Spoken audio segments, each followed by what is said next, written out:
Portrait আঁকতে গিয়ে হচ্ছে খালি শেডিং দিলেই হয়ে যাচ্ছে প্লেন। আজকে দেখো ইজি একটা ট্রিক, অনলি 3 পেন্সিল আর ফুল রিয়েলিস্টিক। হাই সবাইকে, যদি তোমার পোর্ট্রেটটাও রিয়েলিস্টিক না হয় তাহলে আজকের ভিডিওতে তুমি পেয়ে যাবে এমন কিছু ট্রিক যাতে মাত্র 3টে পেন্সিল দিয়ে আর 5টা স্টেপেই একটা রিয়েলিস্টিক পোর্ট্রেট কমপ্লিট করতে পারবে। Hello everyone, welcome to another new art video. আজকে আমরা পুরো ফেসের শেডিংটা করব মাত্র 3টে পেন্সিল দিয়ে। ভিডিও শুরুতেই বলেছি আমরা 3টে পেন্সিল ইউজ করব, 6B graphite, 2B graphite pencil আর একটা মাত্র চারকোল পেন্সিল, আর কিছু ক্ষেত্রে 10B পেন্সিল ইউজ করতে পারি। আজকের পুরো শেডিংটা আমরা কমপ্লিট করব মাত্র 5টা স্টেপে। তো স্টেপ 1 আমরা করব চারকোল পেন্সিল দিয়ে। আমরা ডার্ক টু লাইট শেডিং করব। প্রথমত চারকোল পেন্সিল নেব আর যেই জায়গাগুলো ডার্ক পোর্শন রয়েছে শুধুমাত্র ফিল করে দেব, ব্যাস। এই পোর্শনে আমরা কোনো ডিটেলিংস দেখব না, আমরা শুধু ফটোতে দেখব আমাদের রেফারেন্স ফটোতে কোন কোন জায়গাগুলো সব থেকে বেশি ডার্কেস্ট রয়েছে। আমরা পুরো ছবিটাকে 3টে লেয়ারে কনভার্ট করব, ডার্ক, মিড আর লাইট। আর সব কিছুর শেষে হাইলাইট অ্যাড করব যাতে ফটোটা আরও রিয়েলিস্টিক লাগে। এখন শুধুমাত্র রেফারেন্স ফটো ধরে ধরে যে জায়গাগুলো ডার্ক পোর্শন রয়েছে, যেমন চোখ, চোখের মণি, নাকের কিছুটা অংশ আর ঠোঁট, সেই জায়গাগুলো কভার করব। আর এখানে কিন্তু হেয়ারের পার্টটা করা রয়েছে। যদি কেউ এরকম রিয়েলিস্টিক হেয়ার আঁকতে না পারো, অবশ্যই ডেসক্রিপশনে দেওয়া লিঙ্কে ক্লিক করে এক্ষুনি সেই ভিডিওটা দেখে নাও, তাহলে এইরকম রিয়েলিস্টিক হেয়ার আঁকতে আর কোনো রকম সমস্যা হবে না। চলো আর কথা না বলে চটপট ডার্কেস্ট এরিয়াগুলো চারকোল পেন্সিল দিয়ে ফিল করে নেওয়া যাক।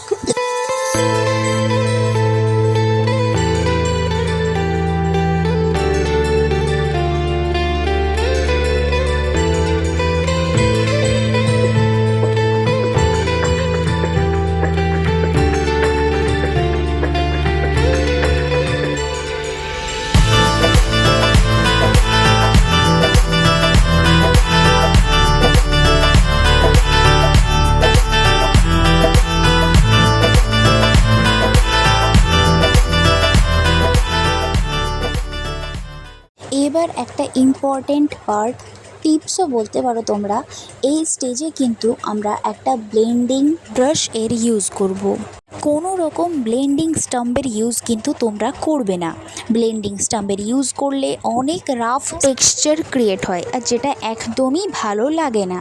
তাই ব্লেন্ডিংয়ের সময় সব সময় একটা সফট ব্রাশ ইউজ করবে। আমি কিন্তু এখানে কোনো সফট ব্রাশ ইউজ করছি না, একটা নর্মাল ব্রাশ দিয়েই আজকের শেডিংটা কমপ্লিট করছি। আরেকটা কথা, যদি তুমি শেডিংটা সম্পূর্ণভাবে শিখতে চাও তাহলে কিন্তু মাঝখানে স্কিপ করা চলবে না। তোমাকে এখন থেকেই আমাকে প্রমিস করতে হবে যে ভিডিওটা এন্ড না হওয়া পর্যন্ত পুরো জায়গা আমার প্রত্যেকটা কথা তুমি মন দিয়ে শুনবে, আর সব কটা পয়েন্ট ভালো করে দেখবে আর বুঝবে, আর সেগুলোকে অ্যাপ্লাই করবে। শুধুমাত্র দেখলে, বুঝলে আর স্ক্রল করে অন্য ভিডিওতে চলে গেলে এটা করলে কিন্তু হবে না। যেগুলো শিখছো সেগুলো অ্যাপ্লাই করতে হবে, শিখতে হবে। এবার তোমরা দেখতে পাচ্ছ 10B পেন্সিল দিয়ে আমি চোখের ওপরের যে ডার্ক একটা ভাঁজ রয়েছে সেই ভাঁজটা একটুখানি করে দিয়েছি।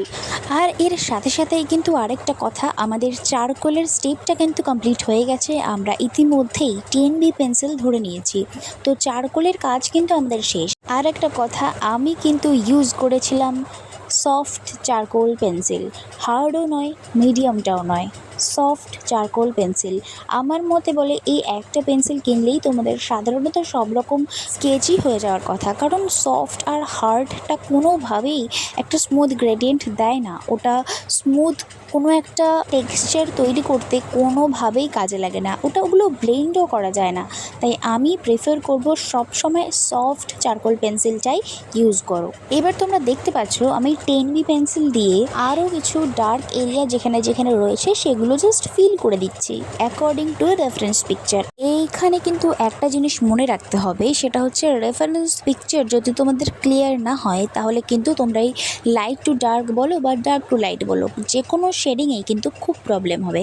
তাই রেফারেন্স পিকচারটা ক্লিয়ার হওয়াটা জরুরি, বিশেষত বিগিনারদের জন্য।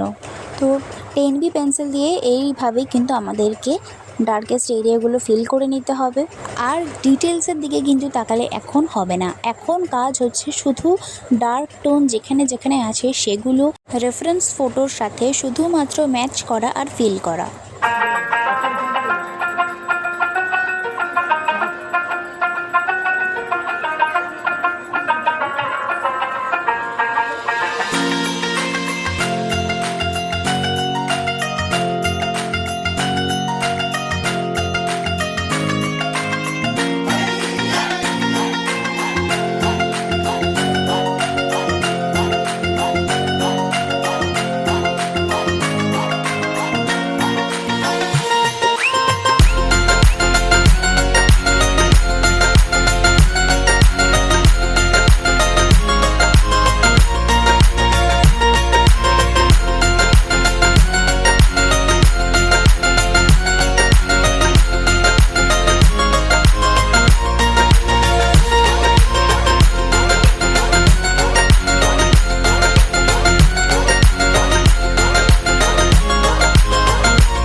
এবার কিন্তু চারকোল আর 10B পেন্সিলের কাজ শেষ।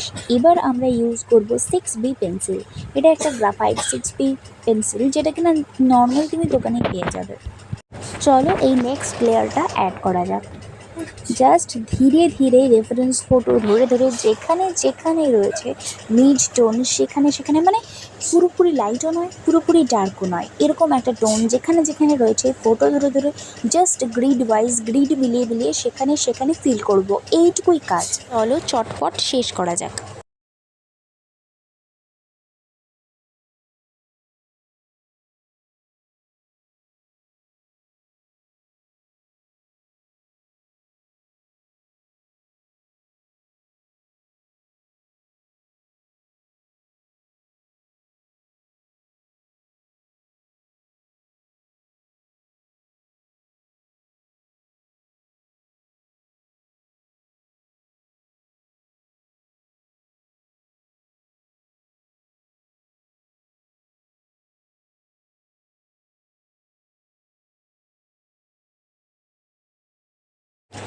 এবারে গ্রাফাইট 2B পেন্সিলের সাহায্যে হাইলাইটের অংশগুলোকে বাদ দিয়ে যেখানে যেখানে স্কিন টোন দেখা যাবে, মানে হাইলাইটের জায়গাগুলোতে আমরা টাচই করব না, বাদ বাকি সব জায়গা ওভারঅল কভার করে দেবো 2B পেন্সিল দিয়ে।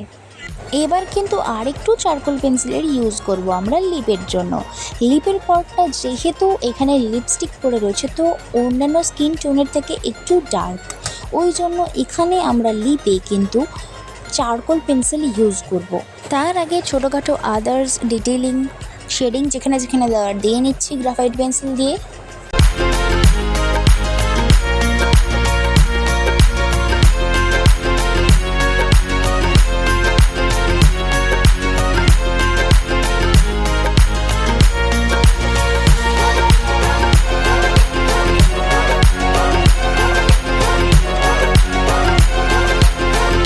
চলো চটপট চারকোল পেন্সিল দিয়ে লিপের পার্টটা শেষ করা যাক। আর দেখো চারকোল পেন্সিল দিয়ে কত সুন্দর আর কত সহজে একটা রিয়েলিস্টিক লিপ ড্র করা যায়।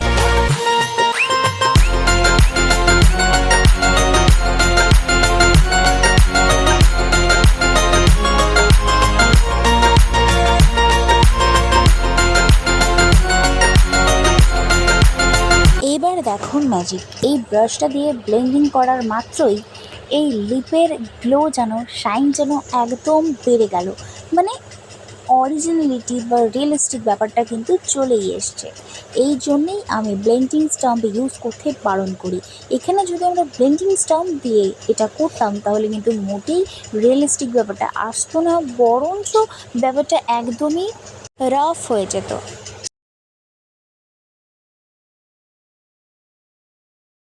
এবার ইরেজার দিয়ে কিছু স্মল হাইলাইটস অ্যাড করে দেওয়া মাত্রই দেখবে ঠোঁটটা একদম রিয়েলিস্টিক হয়ে গেছে।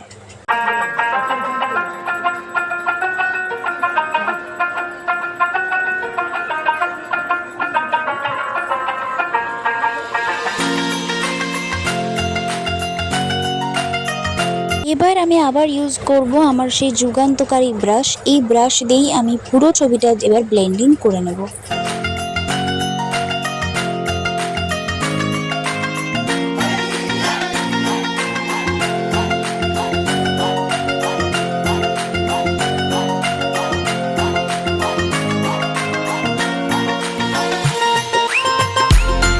এর সাথে সাথেই আমাদের ভিডিও আজকে এখানে শেষ হলো। যদি একটু হেল্পফুল বলে মনে হয় তাহলে একটু ভালোবাসা দিও। দেখা হচ্ছে পরের ভিডিওতে। ধন্যবাদ।